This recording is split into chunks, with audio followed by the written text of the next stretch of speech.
Showbiz fanatics, Miss Catherine Bernardo, is it true na meron na daw di umanong pag-amin na naganap with Mr. Boy Abunda?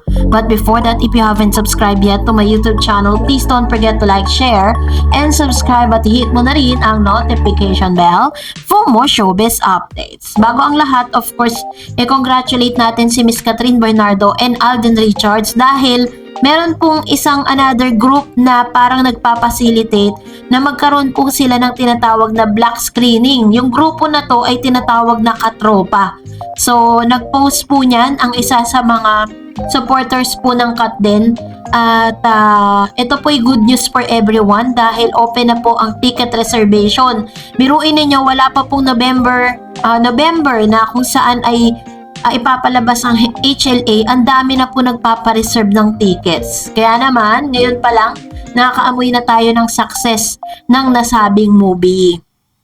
And now, ngayon pag-uusapan natin ito dahil laman na naman po ito ng YouTube dahil isa sa mga vloggers at nakol po kasi yung attention ko ng isang commentator natin sa comment section, and she said na totoo daw ba na umamin na si Catherine kasi napanood niya ito dito po sa isang YouTube channel na New Gen Trend. Sabi niya, Catherine nagsalita na tungkol sa kanila ni Alden, Katden latest update.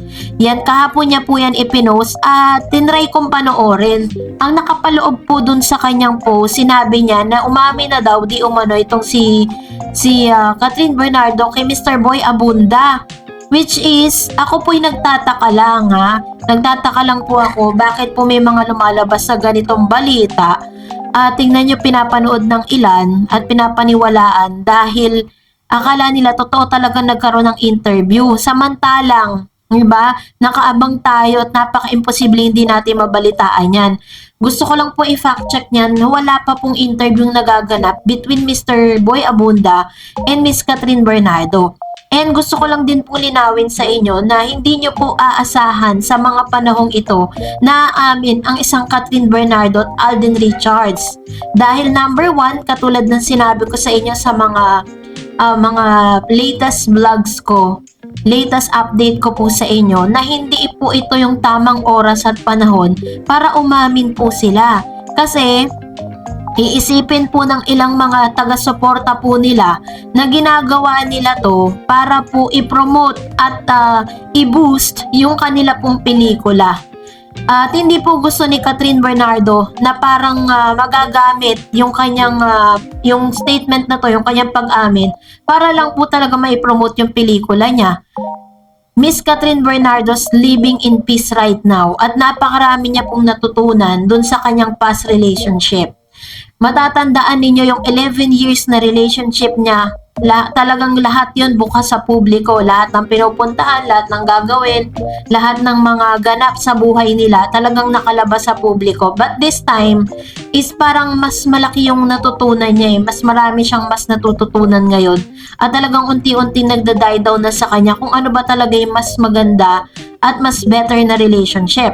Biruin ninyo, kung aaminin niya yan, kung aamin siya at lalabas po siya ng mga statement patungkol sa kanila ni Alden Richards, parang sisabihin po ng ilan na ginagawa nila yan kasi nga may movie sila, 'di ba? Parang gano'n yung iisipin ng tao na bagay na parang off dito po sa kay Catherine at kay Alden Richards. Kahit kanino naman tayong showbiz personality magtanong, hindi po ito yung right timing para po dyan. At the same time, kung may nagtatanong pa na bakit daw itong si Dominic, lagi daw pinopost si Miss Catherine. Tuloy, iniisip ng ilan na may relasyon tong dalawang ito. Biruin nyo kapag po chinek nyo po yung IG story or IG po ni Miss Catherine, wala kayong Alden Richards sa makikita. Minayday niya nga po si Dominic So, ibig sabihin nun, talagang plainly, magkapatid talagang turingan ng nilang dalawa. At never po siyang nag-post ng picture nila ni Mr. Alden Richards na napaka-imposibleng wala. 'Di ba? So, alam niyo na po 'yan. Ayaw kasi nila na parang papasukin ng publiko yung kanilang pribadong buhay. Paulit-ulit po tayo diyan. Kaya kung meron ng mga ganitong balita na umamin na daw si ganyan, wala pong ganun. Hindi po itong tamang panahon para sila'y umamin. Para sa aking point of view, the best thing or the best time para sila'y umamin pagkatapos ng movie siguro pag lumabas na po yung totoong resulta ng movie po nila, and then afterwards makikita natin yung effect kung totoo ba talaga or ano ba yung magaganap sa kanila after the movie, 'di ba? Yun po yung antayin natin. And hayaan natin ma-enjoy nila yung kanilang moment. And for that, magbasa tayo ng komento ninyo. Una natin dyan si Miss Mari De Guzman. Thank you kindly for being level-headed with your blogs. I appreciate that you don't overlay exaggerate with what you observe or may know or of. Most importantly, you are not misleading. In regards to that, Jobert, from that moment they broke up, Katniel was very unpleasant towards Katrin. He painted her as she masked a problem. So the reason why D cheated on her. Typical Miss Gynistic reply.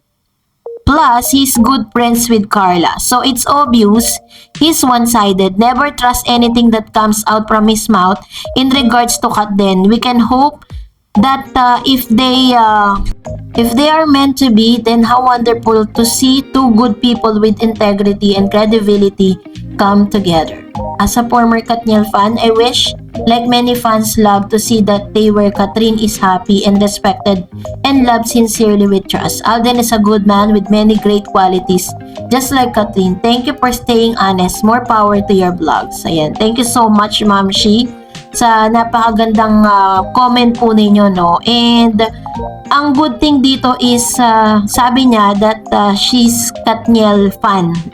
No, dati po siya po ay Katniel fan. Pero mas liligaya siya at mas sasaya siya kapag nakita niya si Miss Katrin Bernardo na in good hands, 'di ba?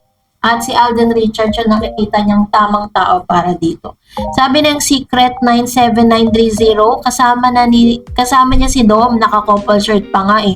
Sabi ng source ko, nag-date sila ni Kat at Alden, pero hindi ko sure kung tinapos na talaga nilang relationship kasi raw toxic lagi silang hindi magkasundo. Gusto ni Alden more time together eh. Si Kat napifeel na parang kinokontrol siya at ginagaslight. Tingin ko baka hindi talaga nag-work, especially parang ayaw na rin ng ibang friends si Kat kay Alden. Hope sana hindi totoo tong nabalitaan ko kasi gusto ko talaga silang magkatuluyan. Ito mismo yung sinasabi ko, di ba? Parang ito hindi pa po sila umaamin. Pero dito po sa nabalitaan ni Secret ay naghiwalay na at nagawan pa ng kwento na toxic daw yung relationship. In a small span of time, nagkaganon na agad, 'di ba? 'Di ba pag sa mag-asawa nga po, pag sa 5 years talagang sweet-sweetan pa yan eh. Ayan pa kaya kung months pa lang sila tapos ganon agad, toxic agad. Sabi ni Miss Joy Sargento, hindi niyo po ba pansin wala si Alora sa tabi ni Kat lalo na sa mga event na ganyang party-party? Baka nga si Alden ang nagsusundo kay Kat or nakakasama kasi impossible na umuwi si Kat ng lasing tapos driver lang kasama niya, 'di ba? Baka nga may Alden na nag-i-exist kaya di nakakasama ni Kat si Alora. Alam naman natin na si Alora game na game yan sa mga party-party with Kat. Actually po, eto naman ang honest comments ko regarding this. There are parties kasi na hindi, pag hindi invited si Alora. Kaya po katulad po sa kay Dr. Ivy, diba? Selected lang po yung mga invitado nila doon po sa party na yun. Kaya wala rin si Alora. And sabi ni Ma'am Shea Lourdes, Maria Lourdes Coronacion, yung nasa kanong picture was taken in her post-birthday celebration given by her glam team. Obviously, Katrin Bernardo's outfit was different from the outfit she wore during Dr. Ivy's birthday celebration compared with the photo in the right picture placed side by side with the housewarming picture. As a regard to the drunken Katrin Bernardo in a photo, speaking for myself, although I am in favor of Kat then very much, I cannot tolerate the showing of drunken state of one Katrin Bernardo. I even said in the past that she's worth of emulation, but I now asking myself, did I say, sabi niya, did I say it right? My take on this is I don't condone drinking, but pictures should not be exhibited in social media. Mr. Eds, can you please answer my query? Why is this brother Guy Dom continuously display pictures of him and Katrin Bernardo about his past birthday celebration? Anong petsa na ngayon? At ang kantang pang napili niya sa background is the group cigarette after sex? Kindly give me an answer. Not a super fanatic of Catherine Bernardo. Ayun. So, medyo alarming po yung post na yun. Tapos, ganun po yung kanyang Hindi kasi ako nakaabang dun sa mga stories and post kasi ni Dominic. Kaya hindi ko masyadong mabigyan ng comments yan. Pero, ako po, naninindigan ako that Catherine Bernardo and Dominic Roque is not a lovers. But, they are, sabi nila, daw sila, magkapatid, no? So, may tinatawag kasing, yun yung tawag na brotherhood relationship. I myself, naniniwala po ako dun sa sinabi ni Mr. Dominic. Sabi ni Mr. Renato Sayan, with regards in incognito is read also as incogniito, meaning canceled or concealed identity na ibang katauhan. I don't know kung hindi sila makopyright sa title ng TV series nila dahil meron sa Hollywood movie na same as TV series na yan. Baka once na lumabas na yan sa TV series, merong kumuha ng photo sa title ng TV series at ipadala sa film producer sa Hollywood na merong right sa title na yan. Baka magaya yan kay Shaira Song Aselos. At first okay lang pero merong nag-send sa original Australian singer na take down yung song ni Shaira. Paano kaya? Meron din gumawa ng same scenario, baka take down din yan. Ayan. So, sa akin pagkakaalam, alam ko po yung scenario kay Shaira, yung kanyang kantang Selos na parang kinuha niya yung melody ng kanta, tas nilagyan niya ng sarili niyang version, Filipino version. Kaya na-take down. Kasi kay Shaira po kasi, ginamit niya yon without the consent of the owner. Dito po sa sinasabi po ninyo, kung ginaya po nila yung title at yung TV series, parang TV adaptation siya, maaaring nagbayad sila or binili po nila yan, hindi po sila makaka-copyright. Pero kung yan po ay parang ginamit lang nila without the consent of the original owner, that's the time na pwede po silang makopyright at pwedeng hindi maipalabas. So, ganun po yung pwede doon. So, abangan na lang natin at ang dalangin ko na sana ay hindi po maipalabas siya. Bigyan naman natin ng chance si Daniel Padilla na mag-fly high, no? Doon po sa kanyang bagong proyekto. So, that's it for today. For more videos and updates, please don't forget to like and subscribe. And please don't forget to follow my Facebook page, Dar Eds TV. God bless everyone.